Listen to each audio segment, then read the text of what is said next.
Welcome to Programming News. It is August 25th, 2026. Today, we're looking at two very different ways AI is being used to shape the software we use every day. On one hand, we have the rapid experimental world of vibe coding, where developers use AI to move from a massive specification to a functional, high-performance tool in a single afternoon. On the other, we have a high-stakes, multi-year research effort to see if AI can handle the heavy lifting of translating decades of critical, legacy C code into safe, modern Rust.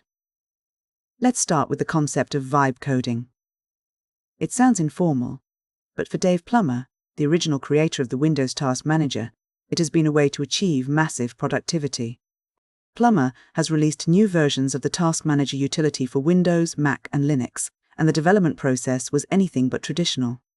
According to reports from the Register, Plummer used a process he calls vibe coding, which relies heavily on AI-driven prompt engineering, to take a 107-page technical specification and turn it into a functional first iteration in just 3.5 hours. What's particularly interesting here isn't just the speed, but the architecture. In an era where many desktop applications are essentially web pages wrapped in a container, often called Electron apps, Plummer took a different path. To ensure the tool feels as responsive as a high-end game, he opted for native UI frameworks, Swift for Mac, Direct2D and Direct Composition for Windows, and Qt for Linux. The result is a tool that is reportedly more feature-rich and customizable than the standard Windows version, offering themes with adjustable bloom and saturation. In early testing, the Windows version was roughly half the size of the standard Microsoft version and used about half the amount of RIME. While the software is currently in a pre-release state and the code remains proprietary for now, it serves as a striking proof of concept that AI can help a developer bridge the gap between a complex specification and high-performance, native code without the bloat of modern web tech wrappers. But if vibe coding is about the speed of prototyping, the next story is about the slow, difficult work of systemic migration.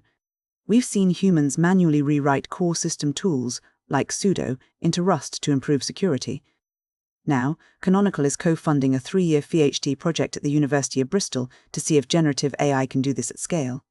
The goal is to see if LLMs can automate the translation of massive, decades-old C codebases into safe, memory-safe Rust.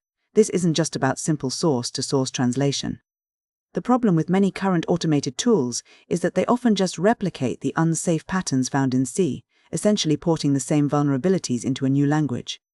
This research aims to see if an AI can actually decompose hundreds of thousands of lines of code into smaller, manageable, and maintainable components. The target for this research includes critical infrastructure like Snap Confine and Apama. The technical hurdle here is immense, mature C codebases often contain undocumented logic and edge case fixes that are baked directly into the source code. The big question is whether an AI can preserve those implicit behaviors while refactoring the logic into Rust.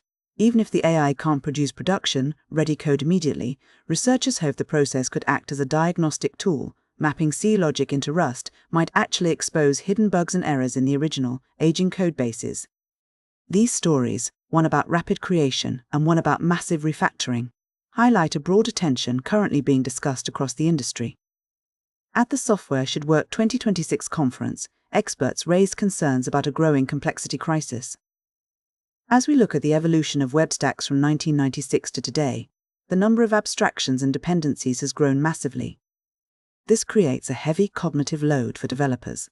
There is a fundamental friction between the increasing complexity of these systems and the human capacity to manage them, especially when commercial pressures demand rapid delivery. This complexity isn't just a mental burden for programmers, it has physical consequences too. The conference touched on the environmental cost of the AI boom, noting that water footprints for data centers in the US have tripled over the last decade to support the massive computing power required for these new models. As platform engineering evolves to meet these challenges, the industry is left to grapple with a difficult balance.